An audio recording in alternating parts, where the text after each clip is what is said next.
"Sir, we don't allow pets. Health code violation." The manager's voice cut through the cafe's chatter, sharp as broken glass. All eyes swiveled to Art and Captain, his golden retriever, lying perfectly still beneath the table, service vest visible. "He's not a pet, ma'am. He's my service animal." Art's voice was steady, but a familiar tremor started in his hand as he reached for his wallet. "I don't care what papers you have," she snapped, waving him off. "Other customers are complaining. Either the dog goes, or you do." A nervous cough from a nearby table, then silence. Art, his spine straight, placed a hand on Captain's head. With quiet dignity, he stood, clipped on the leash, and walked out. The cold bench pressed against Art's back. City sounds, once a comforting hum, now felt like a buzzing swarm. Each car, each distant voice, a pinprick. Captain's warm weight against his leg was the only thing holding him steady, a silent anchor in a suddenly churning sea.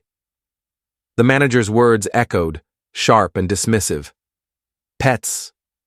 The word burned hotter than any insult. Captain wasn't a pet. He was the reason Art could leave the house, the reason the nightmares didn't consume him. A familiar tightness squeezed his chest, a phantom pressure from another time, another place. His breath hitched. Captain nudged his hand, a soft, insistent pressure, pulling him back. That gentle push, that warm fur, it was the same grounding force that had pulled him from sweat-soaked sheets countless nights, a silent guardian against the ambush of memory. He remembered the dust, the screams, the impossible heat.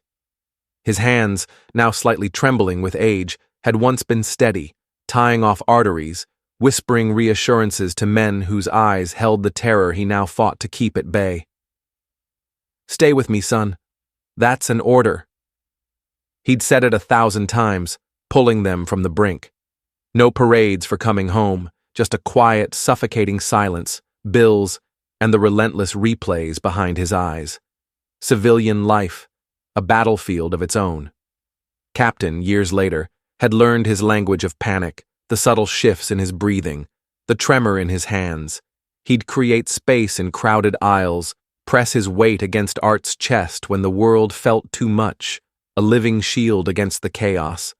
And yet, one woman's casual dismissal had stripped it all away, reducing their bond, his lifeline, to a health code violation. A group of teenagers passed, their voices loud. "Look at the old guy and his emotional support animal. What a joke." Art flinched, the words twisting in his gut. They didn't see the scars, the invisible wounds that still bled, decades later. They didn't understand that Captain wasn't a luxury. He was survival. He reached into his worn wallet, pulling out a faded photo, him, younger, in uniform, surrounded by the faces of his unit, Bravo Company. Men who understood loyalty wasn't conditional. "If one of us is disrespected," his old CO Briggs had once said, "all of us are." He wondered if that still held true. His thumb traced the faces in the photo. He pulled out his phone, fingers fumbling slightly, and typed a short message into the Deep Sea Brothers chat.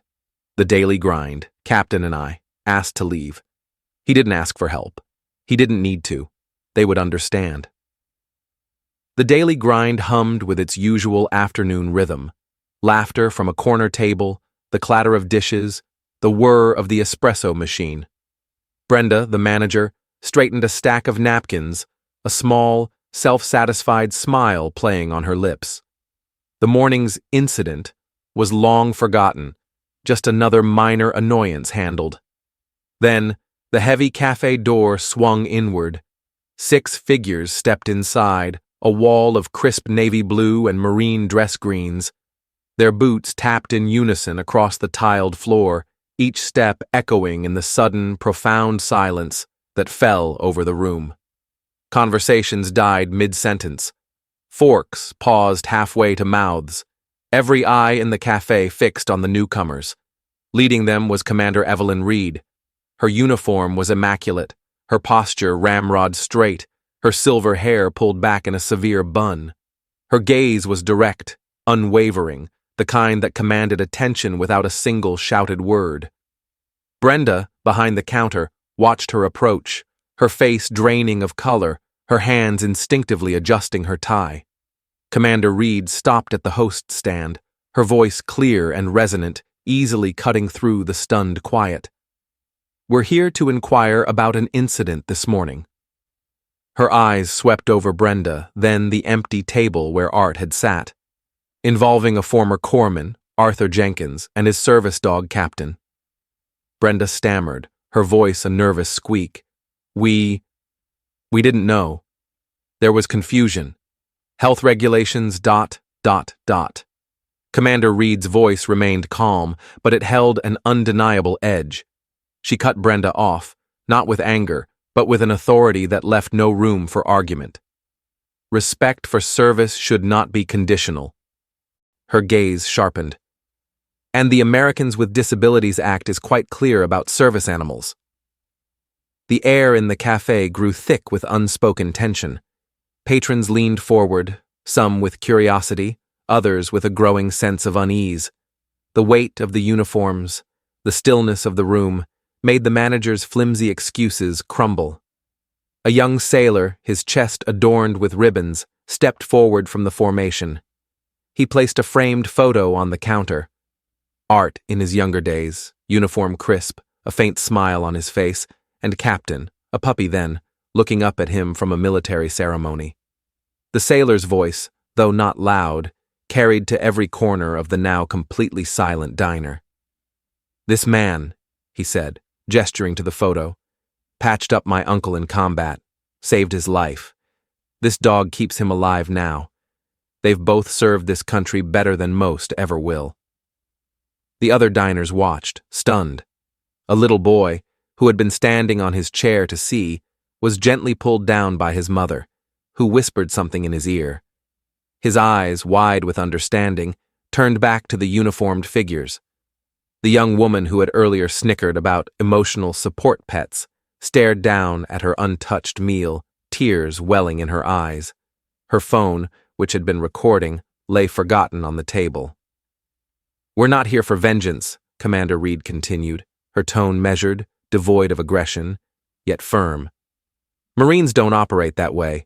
We're here to remind you what service looks like, what sacrifice looks like, and what respect for both should look like."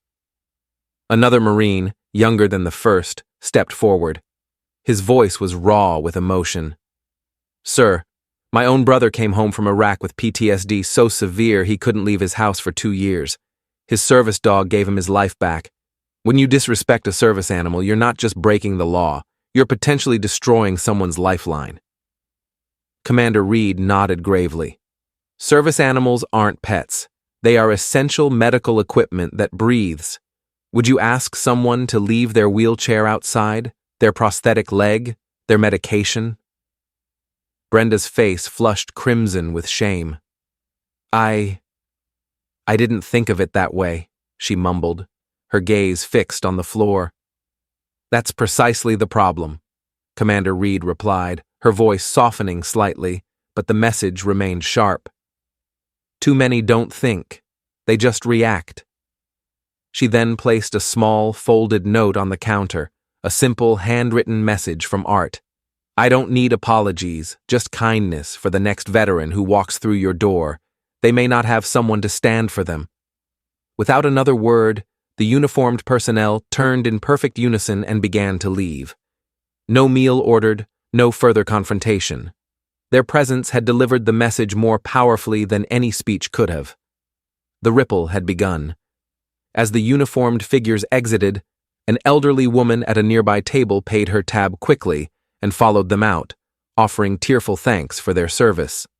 A father pointed them out to his young son, explaining in hushed, reverent tones. The teenage boy who had been recording everything, initially for laughs, slowly put down his phone, a newfound shame coloring his face. The video from earlier, showing Art's quiet humiliation, was already being countered online by new footage. Veteran denied service dog, military responds with silent salute. Within hours, the cafe's social media page was flooded. Some comments angry, many grateful, countless people sharing their own stories of service dogs that had saved lives long after the battlefield, when the wars within raged on at home. Days later, Art sat on his porch, Captain curled contentedly at his feet in the evening quiet. His phone buzzed nonstop with messages from old comrades and strangers alike. News outlets were calling, veteran groups were organizing. He didn't check any of it. He didn't smile, not quite, but his eyes softened as he watched the sunset. Captain licked his hand once, then settled his head on Art's shoe, a silent, comforting presence. A week later, a polished bronze plaque appeared near the entrance of the daily grind, in honor of Arthur Jenkins and Captain for service beyond the battlefield. Brenda, the manager, had resigned, replaced by a woman whose brother had served in Iraq. Her first official act, establishing a clear service animal policy and meticulously training all staff to recognize the crucial difference between pets and service animals. Every Wednesday, the café now held Quiet Table Hour, a safe space for veterans with service animals. Lighting dimmed, music lowered, staff trained to minimize sudden noises. A small thing, but for some, it meant the difference between eating in public or staying isolated at home. Art returned, not for recognition, but because they asked him to, because sometimes leadership means showing others the way forward, even when you'd rather stay in the shadows. This time, the waitress Melissa smiled with genuine warmth, placing a bowl of water for Captain under the table without being asked. "On the house," she said, "for both of you." Children came by with drawings of flags and saluted him. A small section of the wall was covered with handwritten notes from veterans and families about what service animals had meant to them, stories of midnight terrors soothed, of public panic averted, of lives literally saved. Art added one note himself, his handwriting neat but slightly shaky. Every flag we saluted, every oath we took, it wasn't for medals, it was for moments like this, for the right to live with dignity in the country we served. That night, as the lights dimmed for quiet hour, Captain rested his head on Art's boot beneath the table, the same table where they'd been humiliated. It now felt like a small victory, and for the first time in a long while, Art didn't feel like a shadow in his own country.